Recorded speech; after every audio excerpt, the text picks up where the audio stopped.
Great to see a lot of the faces that I saw last year, so welcome again, and thanks for attending this, and thanks for inviting me. When I was talking with Pam earlier, I did the math. You know how some individuals stop telling their age when they're 29 or 39? It's funny when she said 25 years. I stopped updating my profile years ago, years of experience, but when I did the math and I was calculating Danny and David, you know, we're 90 to 100 years collectively, so that's a lot of years, but we'll still keep it at 25 years, and I'm 39 years old. So what are we going to talk about today? The skills that are needed, and just some insight into the workforce and the tools with high-performance buildings in managing and operating, identifying, and continuing to keep them high-performing. We have two individuals here that really are leaders in the industry. They've been involved with some iconic companies and properties and buildings in the past. We have Danny Murtagh, and I'll have each of them give you their own little flavor of background or bio. Director of Engineering at Boston Properties. He's at the Embarcadero Center, the big buildings down there. He's been involved with a lot of properties all over San Francisco, California, and U.S., and has a wealth of information working with building engineers in high-performance buildings, and transforming those buildings. We have David Petroff from Columbia Property Trust, former Wells REIT. They have properties in Palo Alto, a number of buildings they had throughout the U.S. and in San Francisco. And David had the pleasure of working at one of the most energy efficient, sustainable buildings in the world, at Adobe's corporate headquarters, for a number of years in San Jose. So we bring some very good perspective in high performance building. To me, it's fun. I love talking about this. Earlier, someone had mentioned, you know, can you talk for an hour? I said, well, we can talk for days if you let us know. I think we all love this topic very much. So I'm going to go ahead and let each of them give you a little bio on things that interest them. And if each one of you can answer this question, you know, what do you see as when you wake up in the morning and you go to work and you think about energy efficiency and your building's performance, what do you get excited about? That's one thing I wanted to ask you. I better start with that question because I'll forget if I get started on myself. Anyway, I've worked at the Embarcadero Center in San Francisco for 35 years. Prior to that, I worked in construction, and prior to that, I was a jet engine mechanic in the United States Air Force. And so I go back a little bit. And what gets me excited, and I tell this to new people coming into Boston Properties today, what gets me excited is that after 35 years at a facility, which has grown regionally for us now, I get excited every day at the opportunity of every day coming in and looking for something that I can make better. And I can say that 35 years later, I have never once been bored. And I think that people struggle with the fact that you can work in the same place and you can go two ways.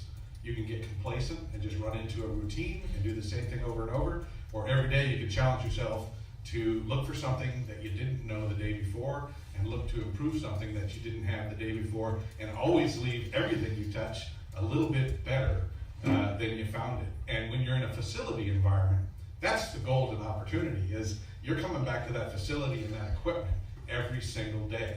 So to be able to touch it, even if you can't do it in a meaningful way all at once, to be able to touch it over and over and over again, and each time you touch it and leave it, you leave it a little bit better, you are adding value to that facility.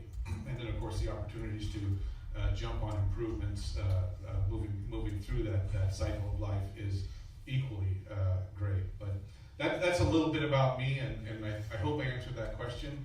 And maybe that makes me a little weird, but that was the honest truth. Good afternoon, good morning, everybody. My name is David Petroff, Senior Property Manager at Columbia Property Trust. And my background has been more on the property management side rather than the engineering side. So we're involved in the management of the properties and how they perform. And our role as property managers are more overseeing engineering teams, vendors, etc., to achieve high performance in office buildings or whatever asset we are managing. A little bit about my background. I've worked in the past with companies such as Cushman & Wakefield, CBRE, in a third-party management environment. My experience at Adobe Towers in downtown San Jose was a very fulfilling experience from a standpoint of there are so many opportunities to improve performance of a single asset, or in that case, 3 assets. The buildings weren't originally designed to be high performing, so over time, we had to implement strategies and tools which had to be adapted, kind of tweaked and modified to really fit into the properties that were there. And at the end of the day, I think we had a lot of success, and we'll probably get into a little bit of that later. Currently, I work in Palo Alto at University Circle down in Route 101. If you know where the IKEA is over there, we're right across the street next to the Four Seasons Hotel. And it's a little bit interesting from a perspective of a third-party management team working with a close vendor more on the facility side rather than we're currently a publicly traded REIT and have a little bit more of a different purpose in managing the buildings. Maybe it's not so much as let's see how well we can make this building perform, but doing that, but also doing it in a way that we're not breaking the bank of ownership. There's a little bit more of a mindset of if it's financially feasible to do so, we'll proceed forward with that. Getting back to your question, Carlos, about what makes things exciting and what do I wake up in the morning thinking about besides fantasy football. Took second place this year, by the way. Very proud of that. But improving things, as Danny mentioned earlier, is one of them. But what it really comes down to, you're really improving people's lives. The employees or the tenants that are at that particular building is very interesting. You know, if you're improving things in terms of lighting or HVAC systems and their efficiencies, you're really improving the work environment for the employees or tenants that are there. And it's rewarding when, you know, people are saying, gosh, what a great place to work, and I'm always comfortable, or I really like being here. And at least from my standpoint, it's not only the asset and improving the asset, but it's the impact on workers and employees' lives. Thank you, too. I appreciate that insight. So we'll jump into some of the questions, and at any time, please, I want this to be interactive. I will make sure that I am aware of all. I know all of your backgrounds are very deep. You have a lot of very technical experience. You've taught and put together programs for technicians all over the country, some great programs. And what we want to do, what I'd like to do, is give a flavor, intertwine the technical, aggregate, micro, and macro perspective of the high performance buildings, what's involved, you know, from an owner's decision-making standpoint. When you train a technician or individual, or you put together a training program, that you're aware of some of the things that are evolving in our industry that are changing very rapidly. So I think it would be of value to know what the market is needing, where the workforce is going, and where the technology and programs will eventually end up. And also interject some of the mandates that we're seeing, not only California, but across the US. So my first question for the panel, and I'll go last, is what is your definition, or what is to you a high-performing building? So being a manager in multiple generations of buildings, I have buildings that go back to the 60s, 70s, 80s, and some more recent buildings that are just out of construction into occupancy. My definition is a building that is able to efficiently use energy and water resources and use them at a minimal level, and at the same time achieve the environmental outcomes for the tenants in that building. Yeah, at the end of the day, it's getting your buildings as efficient as possible. High performance, high efficiencies, and you know, a lot of buildings aren't, particularly the older ones, aren't designed or thought about how efficient can we make these. So it's putting in place programs, tools, etc., that can make them efficient, particularly from a utility consumption standpoint.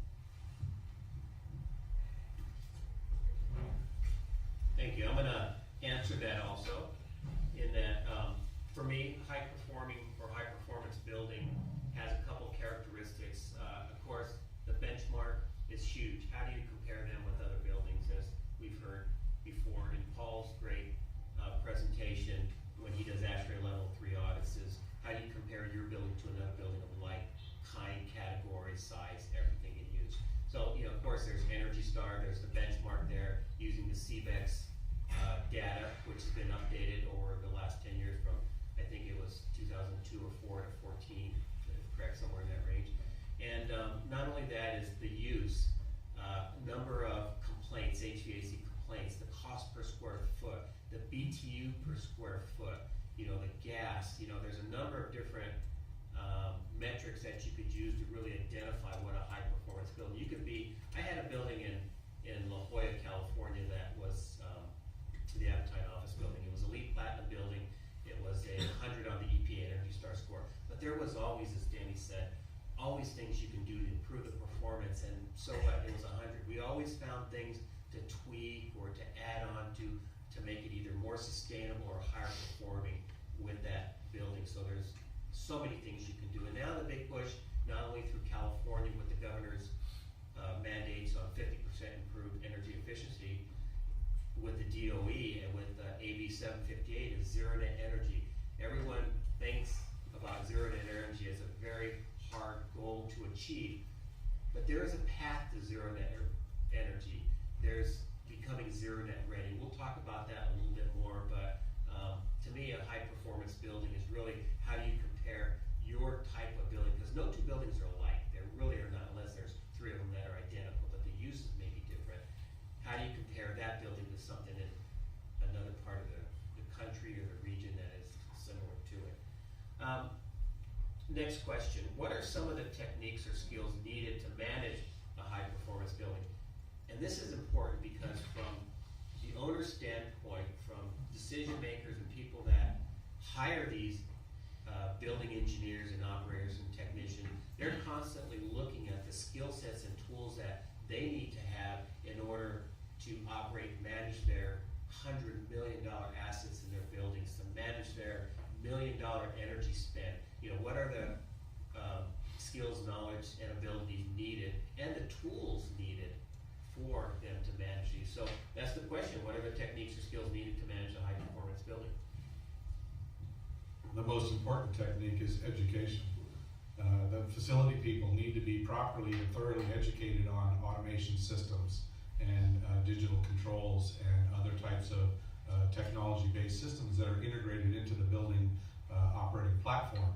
So that education becomes, number one, the most important tool, and having that knowledge of the building systems like an HVAC system, what was it designed to deliver and perform to, and then being able to make the automation system get it to perform as close to that desired goal as possible. And then also with the education, the physical tools that you need, you know, whether it be, you know, iPads, iPhones, and laptops, to be able to tie into your system anywhere in the building and make changes and trend and track operating components that maybe not performing or showing trends that are negative. Having those tools and the education to go with that are imperative, and there's a struggle in the industry to deliver both of those to the facility people that we see in the industry today. They've been in the industry, they go from building to building, they do what they do, and nobody wants to spend the time or resources to up their education on the BAS systems and give them the technology tools to actually make those perform.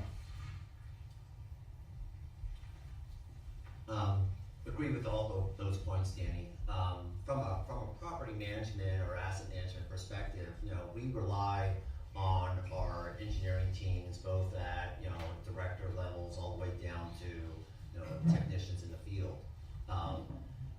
The people that we look for are not only people that are well versed on the technical side of, you know, engineering items and systems and things like that, but you also need to have some intangibles with regard to, you know, an aptitude for technical things and use of technology. You know, so many of the tools and systems that are being used these days are of a technical standpoint, technological standpoint. So, you know, people, whether it's using iPads or different types of software and things like that, you know, people need to be familiar with that and comfortable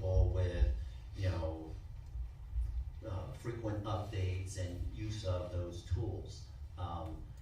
Two other very important aspects is a certain amount of business acumen where, it's so easy for sometimes engineers to look at, just individual projects, but also kind of the bigger picture, how does that project benefit that asset, or how does it bring a better performance from a business standpoint to that particular asset? How's it going to improve NOI or returns on the building from a financial standpoint? And the last item is being able to really effectively communicate not only with property management or asset management, or potentially the tenants or users of that particular building. When the tenant puts in a work order or makes a phone call on it was a hot or cold call from an HVAC standpoint, we really rely on our engineering teams to be part of the overall property management team to work with that end user and listen to their needs, or describe what the problem or the challenge is in a very customer service oriented way. We look for people that are much more than just flipping switches or doing the hands-on engineering items, but that customer service attitude and communication style is important throughout the entire management team. You both said a couple things that I think I've heard talked about in discussions as we look to develop programs at the community colleges, and some of those soft skills are so important to communicate the value of energy efficiency. And I talked with Tim earlier about some of the important tools that are being created now, in auditing tools at UC Davis, and some of the things we should integrate into those tools with indoor air quality. And what David had mentioned is tenants. See, we forget, I think we all get so hung up in the energy and the sustainability that we don't realize these buildings are built and used for customers, for tenants. We have to help educate them. They're starting to realize more the value of energy and sustainability, but we have to always be able to have our technicians understand and communicate the value, understand too, the value of tenant retention, because if you have an empty space, it's hard to pay bills, hard to pay for engineers. Tenant retention is the number one thing. And how do you retain a tenant? By making their space, as I heard both of you say, very environmentally friendly, not hot, not a lot of hot, too cold calls, not have indoor air quality problems where you have chemicals that are stored in buildings, or issues with mold, or bad temperature settings, or lighting.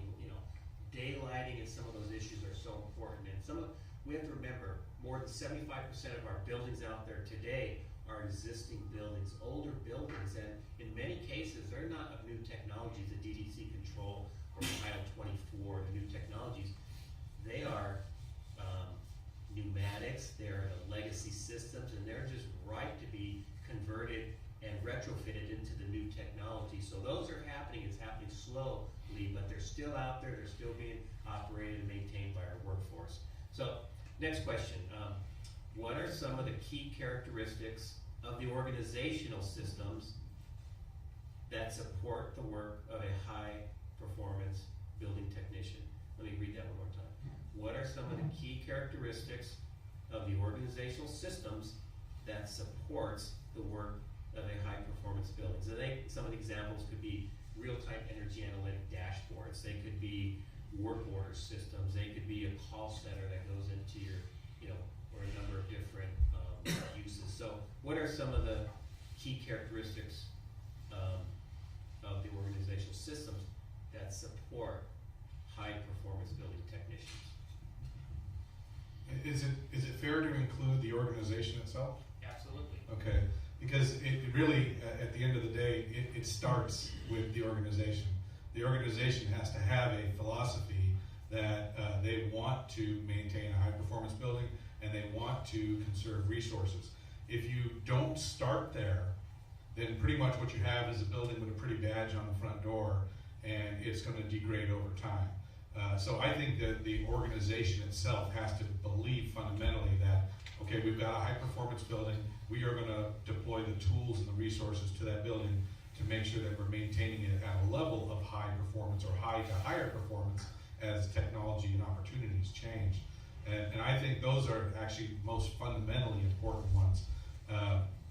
Managing, monitoring, metering, the systems and the energy use in the building are critical to being able to maintain the performance level. If you can see what the energy and water spend is, if you can see real time what's going on in that building, you have the opportunity to make corrections, to find flaws in the automation system and programming so that you can go back in there and make those corrections. And these are soft issues that reside inside your building automation systems or your building systems that you might not even know exist if you're not metering every single point of energy to the building. And I'll give you an example. We had one recently where we were going through and reviewing the energy, the real-time energy and water with a particular facility manager, and noticing that every Sunday night there was a big giant increase in the electrical use in the building. Midnight to about 5 o'clock in the morning, every Sunday night. There's nobody in the building. They're all at home. Nobody knew this was going on until we started actually getting the real-time energy data for that building, and we were looking at it day to day and seeing this, and couldn't find out what was happening at midnight. So we literally had to get a staff member to come in at midnight and physically track what was happening inside the building. It turned out that inside the building automation software, there was a program that nobody knew about that was starting the fan systems in the building and running them for 5 hours from midnight to 5 in the morning every Sunday. And we were spending money for that energy and didn't even know it. So those kind of metering technologies are critically important to making these successful programs with the high performance building. Yeah, it does start with the organization and having upper level management or organizational support for whatever you're trying to achieve in the buildings. They need to back it philosophically. They also need to back it financially and allow enough budget to purchase or implement the tools, systems, etc. to install in your buildings to make them more efficient. Some of the examples of systems that we're probably all aware of. A very good work order system should be and has become more and more technologically advanced over the years.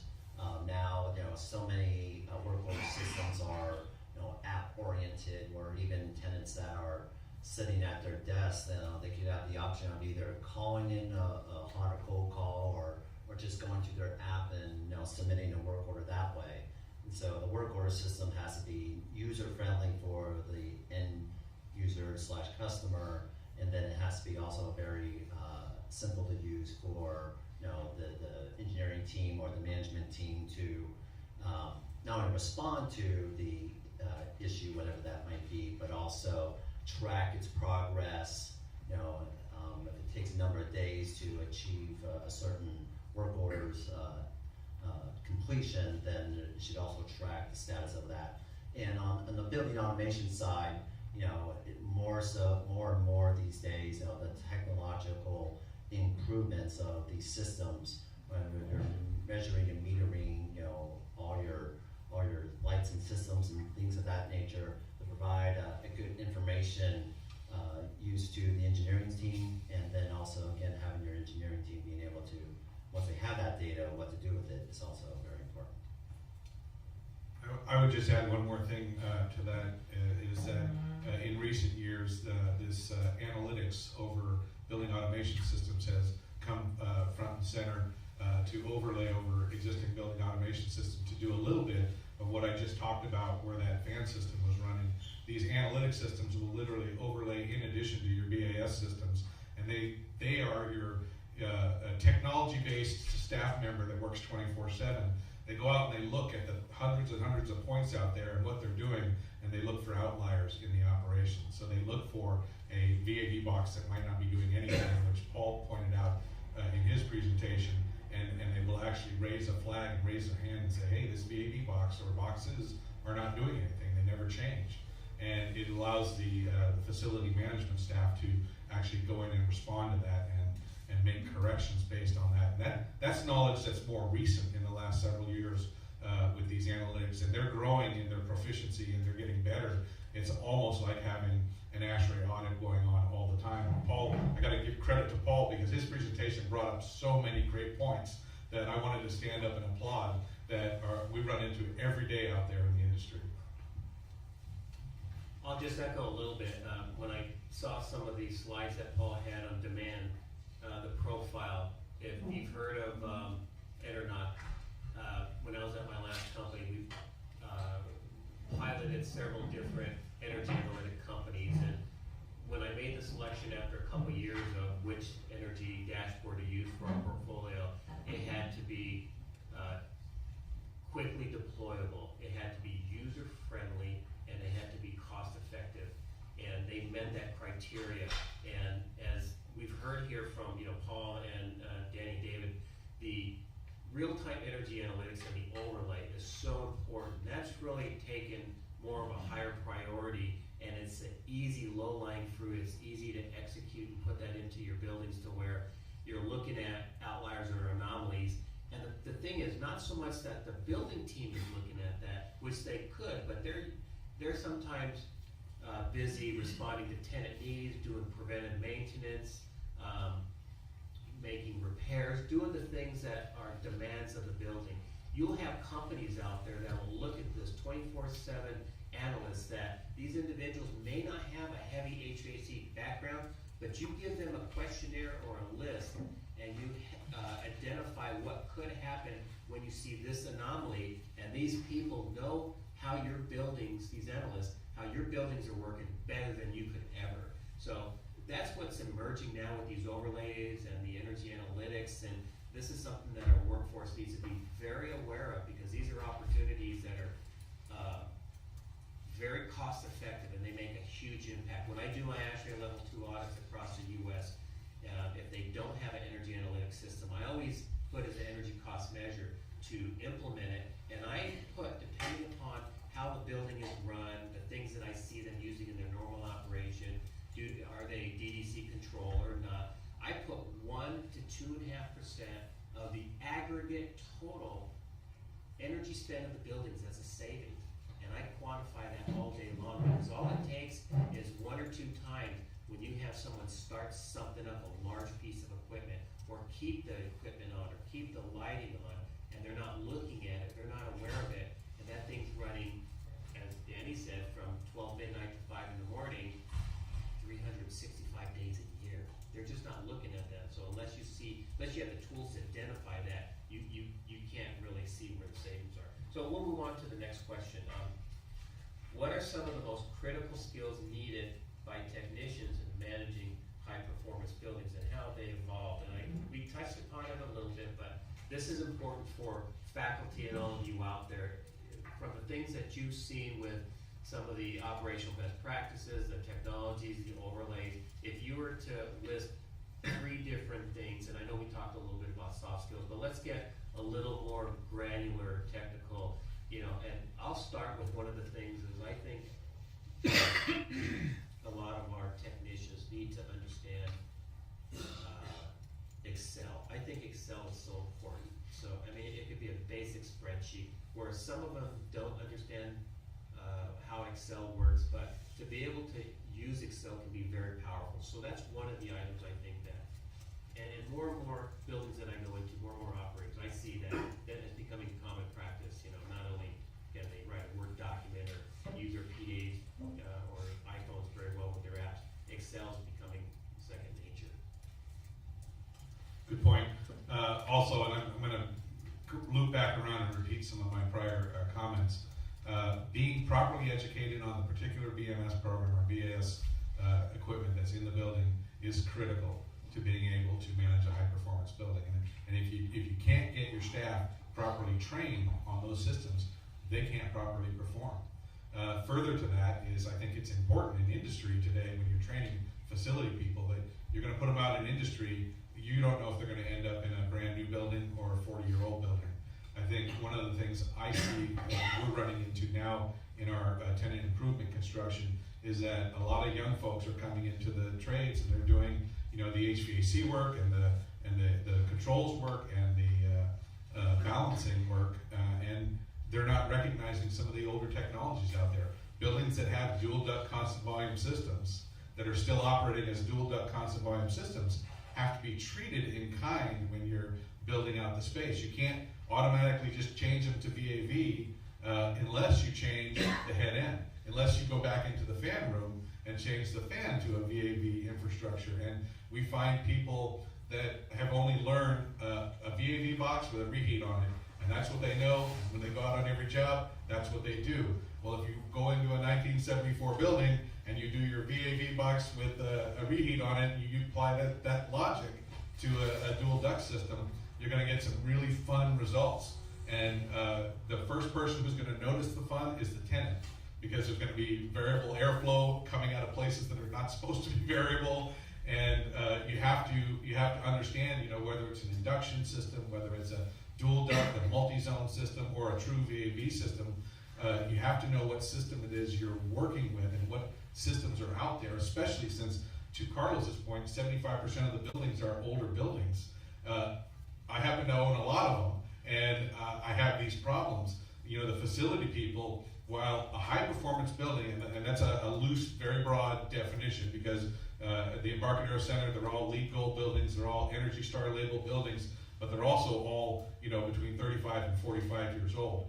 And the technology, the fundamental infrastructures are 35 to 45 years old. So when you're going in and you're doing your high-performance analysis and maintenance and making sure everything's working, you also have to recognize that there's limitations to what you have in the building, and you got to work within those limitations. You can't just say, I don't want a dual duct system anymore.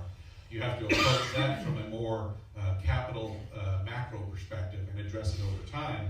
But when you're doing maintenance, you can't just say, well, I'm turning it into VAV because I want to, because that's the right thing to do to make it more efficient. There has to be some logic and order to when you migrate a building from older legacy technology to the new technology. From a property management perspective, where most of my background is coming from, and I'll have to echo some of the similar things that Danny and Carlos had mentioned earlier. We rely on our teams, straight front and center. And if the teams, we looked at them to be our experts, our eyes and ears on how to manage a physical asset. And so we need our engineering managers, directors, technicians to be the experts in whatever they're working on, whether that's HVAC, lighting, or any other systems with regard to the buildings. We need to go, or feel like we can go over to our engineers, any one of them, and ask them, what's this and what's that? And so a lot of those, again, as I mentioned earlier, customer service, communication skills are very important. That's what we look for.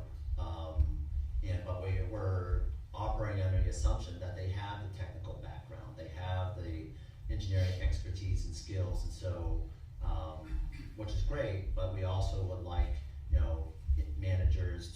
engineering managers to be able to convey why a certain situation is such in the building, or is propose any opportunities for improvements and things like that perhaps property management teams have not thought of or understood at that point in time.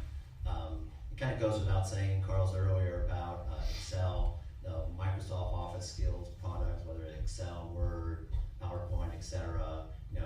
They don't have to be experts, but at least be very proficient in doing simple spreadsheets, payback calculations, memos on Word, etc.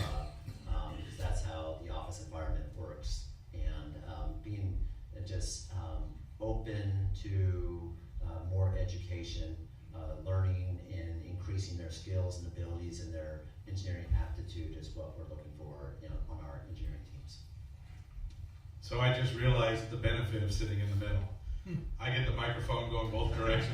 So it took me a couple of swipes, and I said, wait a minute, I get 2 shots for everything here. So I get to come back after.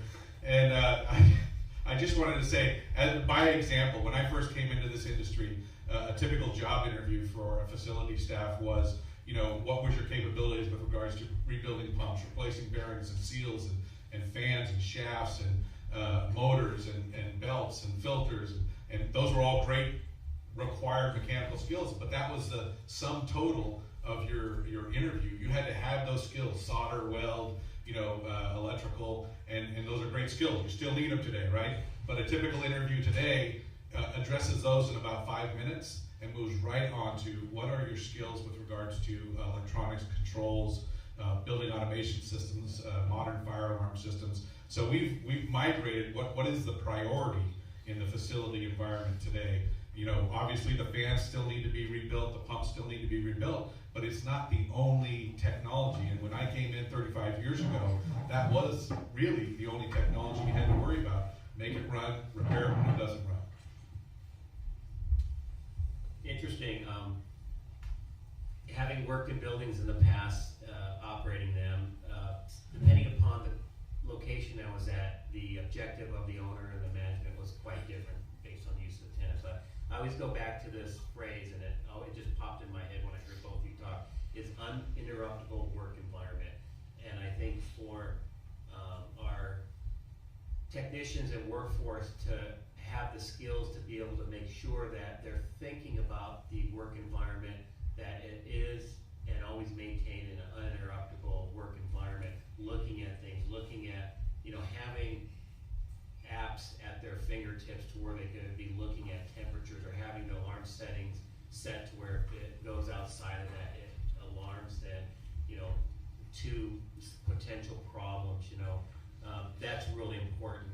There are a couple things that from your perspective I think would be very important as you start to look at the programs that you have in place now, creating new programs, that when I go through these buildings and I perform these audits and I'm looking for those things, not only low cost, medium and high cost capital intensive measures, the things that jump out to me the most and that are the common items that are problems in buildings today, and this is new DDC controlled buildings that are a year to 3 to 5 years old to 10, 20, 30-year-old buildings, is these are the common energy efficiency opportunities that technicians could find that I see problems in the building. And the first one is simultaneous heating and cooling.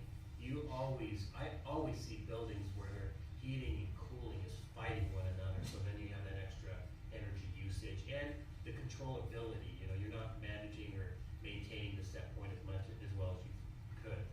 This is a big one, and most people, and I've had a lot of discussions with chief engineers, with design engineers, with very knowledgeable people, is overpressurization and high static pressure. People believe that you always have to be on a positive or slight positive, which I agree too, but to what degree? That comes at a cost, and that comes at an indoor air quality potential issue. Overpressurization of your ducts and your buildings can be a huge overexpense, and it taxes your system. Oh, I'm sorry. Is that a little better? Okay. The last thing would be incorrect temperature set points, or set points. It could be temperature, runtime, etc. And those are really important.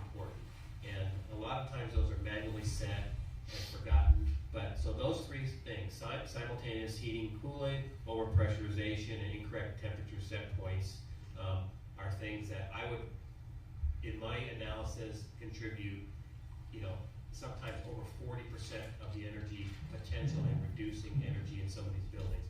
So we'll go on to the next question. And this is one that's really important, because what motivates building owners will drive the industry. I mean, as building owners decide what they want, the market will create the tools, the workforce, the technologies to meet what owners want. And the question is, what motivates building owners to implement energy efficiency measures in buildings? That's a great question, and I'm sorry it came my way. So I'm going to be very honest about this. I work in a commercial commercial real estate market, and there's one thing that motivates building owners to have a high performance building, and that's market pressure.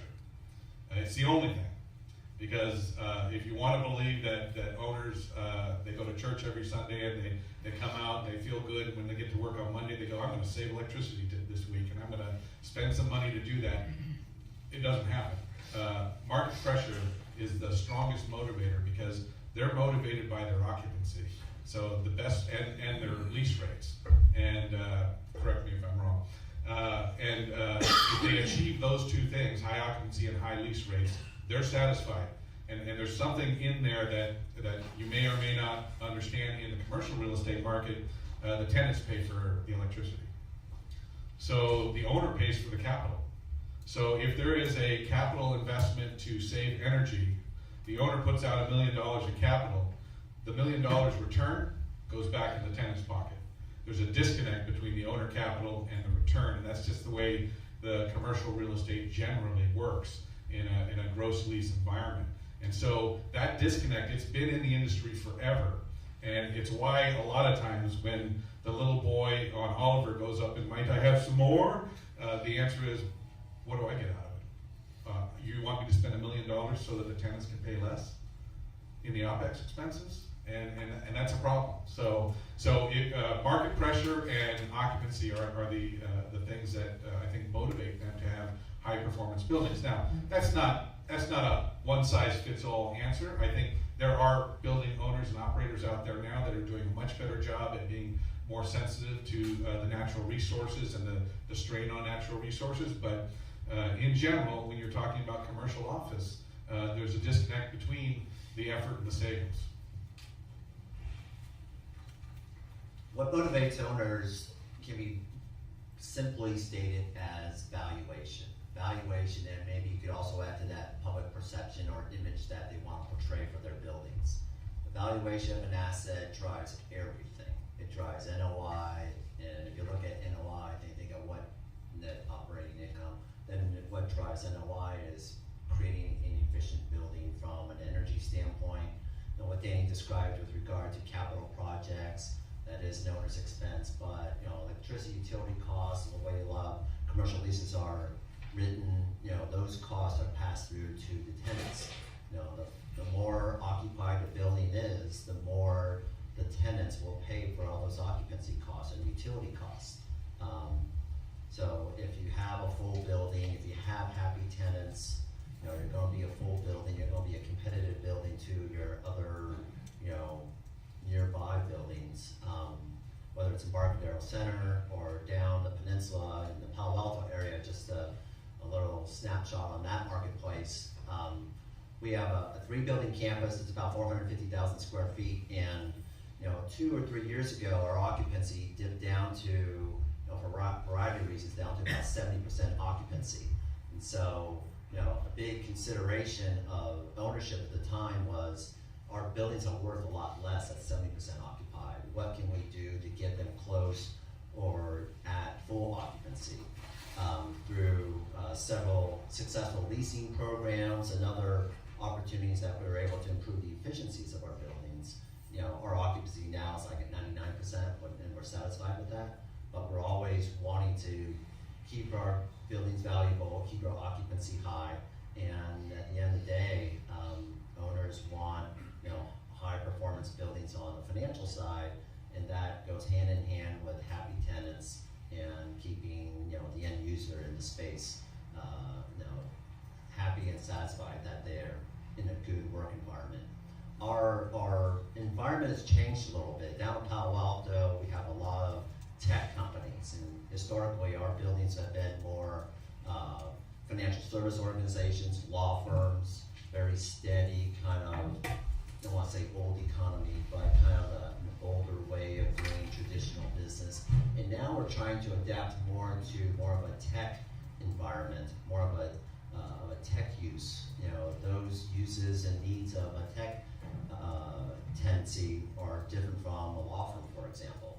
Law firms and financial services are evolving, but we have tenants that are very high energy consumers. So we really want to manage that electrical consumption. Programs we can implement that can help create efficiencies for the buildings, again, translate to valuation of the buildings. As an owner, value drives it all.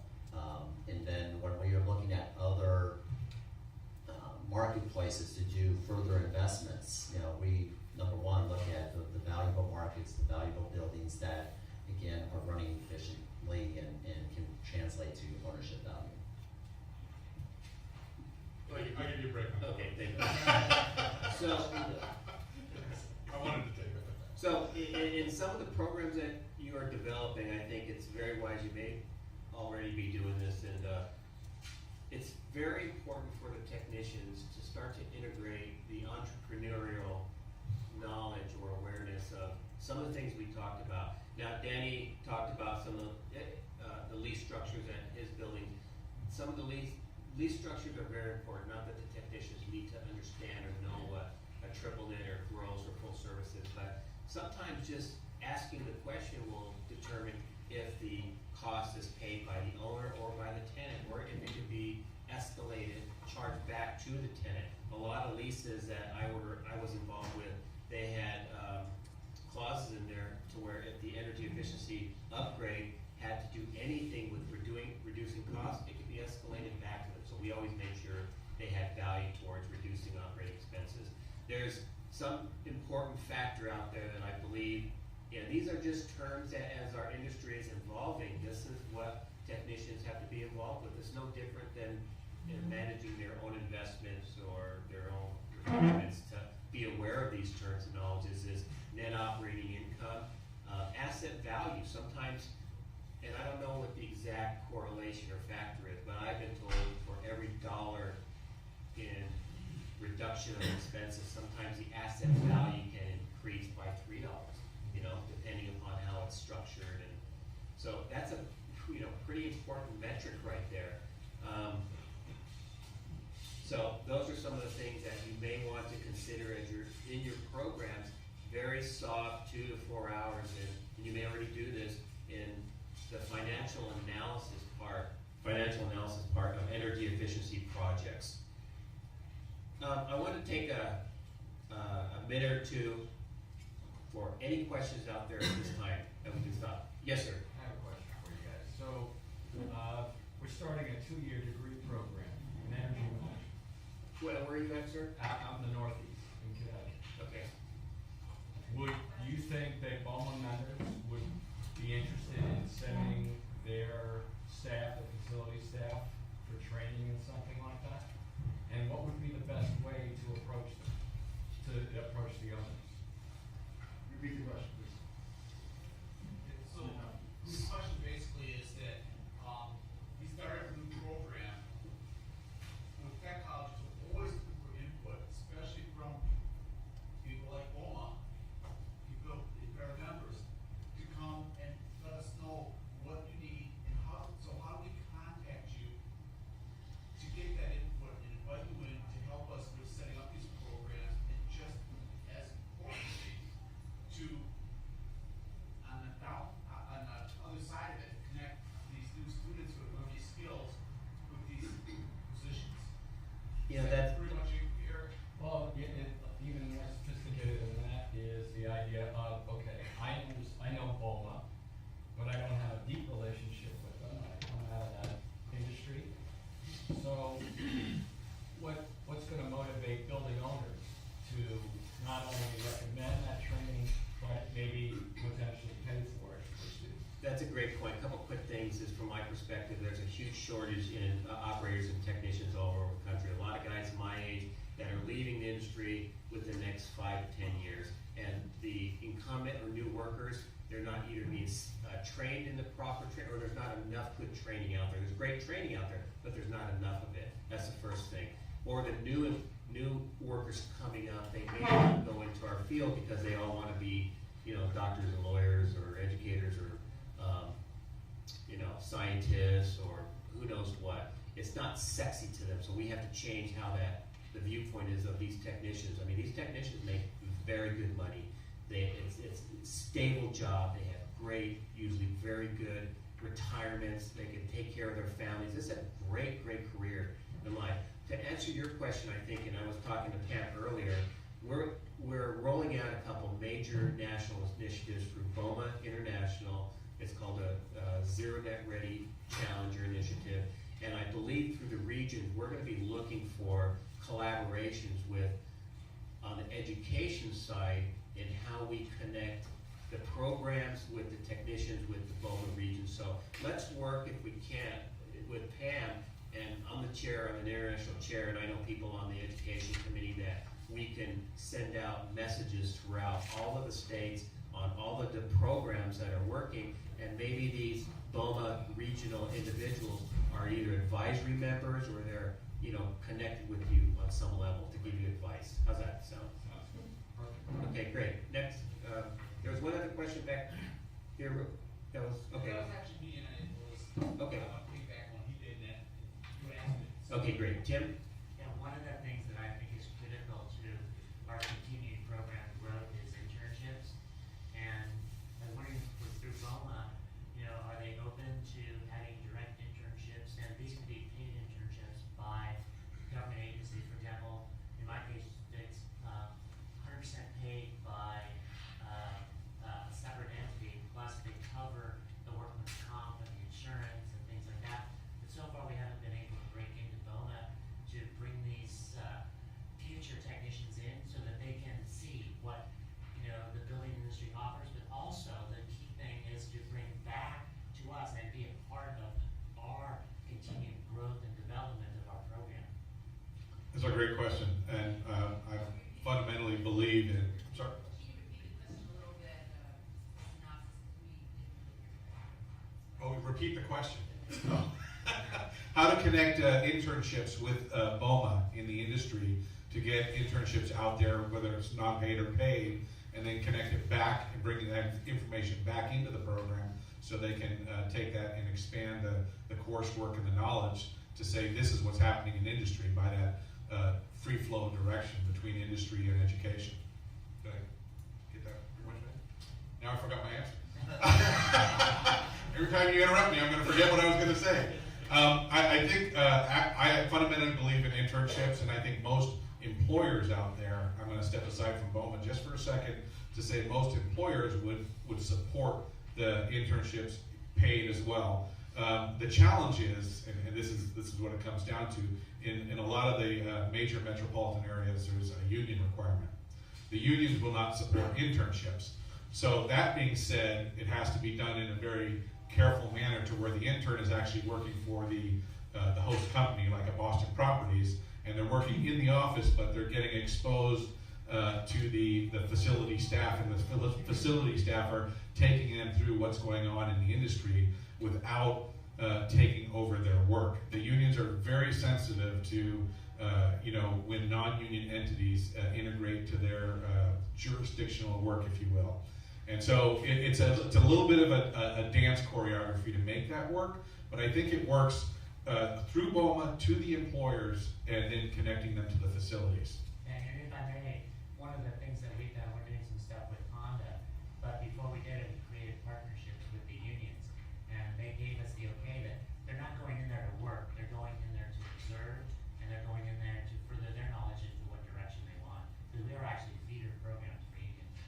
Okay, and so as long as the union is brought in and agrees with that, then that can be done. We had that recently attempted in the San Francisco Bay Area, and the particular local union fought back pretty hard on it. Oh yeah, that's right.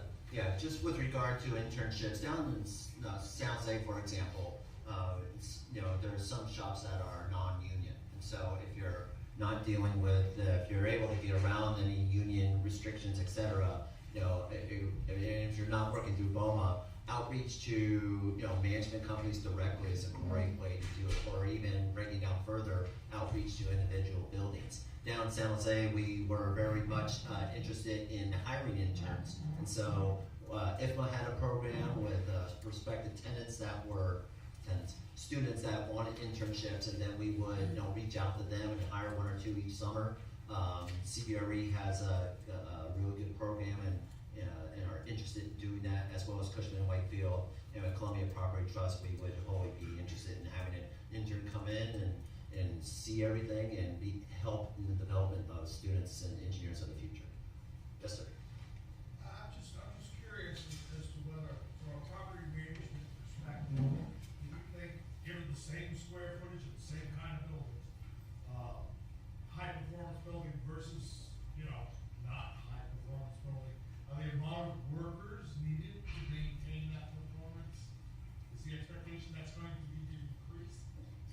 That's a little bit tougher one to answer, because in a high performance building, if it's a more modern building that has really integrated automation systems, theoretically you would need less workers, but you can't discount the fact that you have so much mechanical systems to maintain. So you have to factor in what are the total number of labor hours required to do the maintenance on the mechanical systems, as well as what don't you have to do, because automation is kind of out there taking care of a lot of things and bringing it back to you. So you might need to be, or you might be able to right size the staff based on the ability of the high performance building. Well, and I guess a follow-on question to that is, do you see a trend away from generalization of staff into specialization? Or not? In the commercial office, I would say no. They tend to group that facility staff into everything, from fixing a door closer to working on a chiller. So I would say that the specializing staff is dangerous, because if you have a staff environment of, let's say for example, 10 people, and each one has a specialty, well, when one is out, nobody can do the other stuff. And so that's been a danger for us. What answer that question? Or that? If I could just, this gentleman has had his hand raised a couple of times. So, 2 questions. One is, contracting out. Do you see that there's gonna be more and more contracting out of specialized services in the buildings? Absolutely. Okay, and then the people that you do hire, they're gonna be more, routine maintenance and operation? That would be their main function? For contracting out to like a third party. Well, yeah, I'll be more specific. If you have a chill water pump that fails, that you contract that out to a outside vendor, and then the operating engineers that you have on staff, they're gonna handle room calls, they may take care of locks, door issues, lighting issues, but the heavier work will be contracted out as needed. So there's a split answer to that. The fundamental answer is no. They're going to still do that heavier work. You're going to contract out specialty items like your chiller services, your boiler services, your BMS and your fire alarm services. You're going to see a lot more integration to outside vendors, especially for the BAS systems, to have more attention to that system on a regular basis, where you don't have the specialized staff to do that type of work. And I hate to go back to the union thing, but we are in the Bay Area here right now. The unions will fight that, and this particular local union will fight it, and you will pay if you're contracting out fundamental work covered in their contract jurisdiction. Okay, so and that leads me into the second question. Since you're talking about contracting out some of the BAS, so that means that your engineers on site really need to be trained more in the operations than in the actual programming and repair of BAS. Yeah, more in the operations, less in the programming. However, the opportunity, and this goes back to one of the earlier questions or answers, the opportunity to get them properly factory trained and properly field trained to be skillful enough to identify the problem in the particular system and then go back into the program and fix it is a goal that we want to get to. You want to answer this gentleman's question? I want to add to that. Having a portfolio perspective across the U.S., yes, sometimes technologies will reduce the staff. For example, we converted a 400,000 square foot office building in Virginia, and we went from pneumatics to DCC control. We would have 100 calls a month. Okay, we had engineers running around like crazy, resetting, calibrating, you name it. Once we put in the VDC controls and everything was, at their fingertips, and it went down to about 5 a month. So we had less time. They had more time to do other things. So that's kind of the shift, but no two buildings are alike. Danny's building's down here. They're doing more. They have larger crews. The average used to be in the industry 1 engineer per 100,000 square foot. It's not that way anymore. It could be 1 for 500,000 square feet. Right. And they're doing all these other tasks. But the specialization, going back to the specialization, absolutely. When I started in 1977, 76, at his college, El Camino, we were doing things, you wouldn't imagine some of the things we were doing.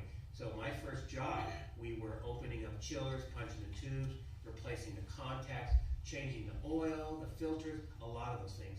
I don't know how many engineers do that now, maybe in their really larger crews, but that's all contracted out. Replacing of pumps, seals, and those types of things. The engineers and the technicians in the facilities themselves, if they do that once every couple of years, they would be lucky. So are they gonna remember how to do it efficiently? And I remember doing it myself. I forgot a step, didn't, put enough, clean the steel properly, or put the right, what am I thinking of, the lock, not the Loctite, but the gasket material on, or I didn't put the gasket material on the right way, and after several hours, 10 hours, or 2 or 3 people working on it, it leaks, So you get a specialized crew that does this day in and day out. They come in and do it in 2 to 4 hours, and it doesn't leak, and it's done. So I think the specialization, there's a value in that type of specialization. Downtime is very important for facilities, and I look at these technicians as the highest and best use of their time. Their time should be spent, to me, managing energy, the high cost things that they can walk around and look at and say, these are the things that I'm intimate with on a day in and day out basis, and taking care of their tenants, because the tenants are paying bills. Next question. This has always been a topic that's pretty interesting to me. Excuse me, I remember you from last, you have a great program, can you say your name and where you're from? Bob Clark from College Page. So in the Chicagoland region, we have some pretty big unions, and not to say that there's ever nepotism in unions. But one thing that I'd like to know from a BOMA perspective is, for an entry-level technician to move into one of your buildings, a lot of unions will hold entry-level jobs at their buildings that they have. They'll hold that entry-level job and only disclose it to certain people, keep preferences on that. How does BOMA get involved with school systems that are developing programs for high-performance building technicians, building automation, whatever it be, and allow our students entry-level positions where they're coming out from an education program as opposed to Joe's Tire Shop because they're Johnny's brother, and we get them into your buildings and move forward like that? Because I think that's where you really start making the most of these education programs. That's a great question, and Peter, did you ask him to ask that question? Because we are developing a high-performance building operations professional program at Laney right now. It's gonna start hopefully this month, working with the IOUs, working with the unions, 501 and 39. So Peter, can you add to that question, or what's your thought with that? I have a thought, but I'd like to hear yours. Well, I think really the underlying question there is, how does BOMA organizations partner directly with the colleges so that their people graduating with good skills and knowledge can be moving into these high-performance buildings, as opposed to my cousin Vinny, who I want to help out and get him into Local 39 and push him in there. I think that's what you're... Yeah, and the unions will sponsor them once they're in, but if we don't get an opportunity to even interview our students with you, you're at the mercy of maybe that particular union sponsorship, is a nice way of saying it. And that's something that I think that BOMA can help develop, domestically all day. And We recognize the shortages in the workforce, and it's way beyond the unions. It's a bigger problem, and we have to address it. The unions are not going to stop the advancements in the programs and the training. Because they're going to have to get on board and be a participant. It's just happening. They are in Chicago, Yeah. but it's that opportunity. How do we create an even playing ground for opportunity? That's probably That's the challenge. Yeah, and just to close the loop, the program that Panelist is talking about is really one directed at incumbent workers who are already in the workforce That's the difference there. That's the start. Yeah, that is the start. Yeah. Well, I'll take a piece of that as well. I know there's not much you can do about nepotism, but I represent the owner at the facilities we manage. And if there was a resource within BOMA that had a list of candidates that were graduates or soon to be graduates of a program like that, I would go there every time and bring them to the interview process 100% of the time and interview them for those entry level positions. And then from that point, they could actually join the union. I'm not big on the nepotism thing. It's got to be based on performance, and skill and ability, and that's got to be what the modern day staff facility person is. It can't continue to be the old school way of doing it, because you're not going to get the modern result that's expected. You know, in the last 10, 15 years, I can count on one finger the amount of jobs that were given to somebody's brother or somebody that was not skilled. The criteria was they always had to be skilled. So I know it happens in some areas, but for the most part, from my national perspective, it's not happening as much as maybe some areas, or it has been in the past. Well, I think that was a positive note in the last couple of comments about how we can make that happen. I heard Carlos say, you know, let's get together and work directly so that we can create a list. And I heard, you know, Danny say, hey, if we had a list to look at of potentially good candidates coming from community colleges, you know, of course we help figure out how we can get them potential jobs in our organization. So I think that that's a win-win. So I'd like to first of all say thank you all for coming. A wonderful panel, a lot of experience that I think we've all benefited from, right?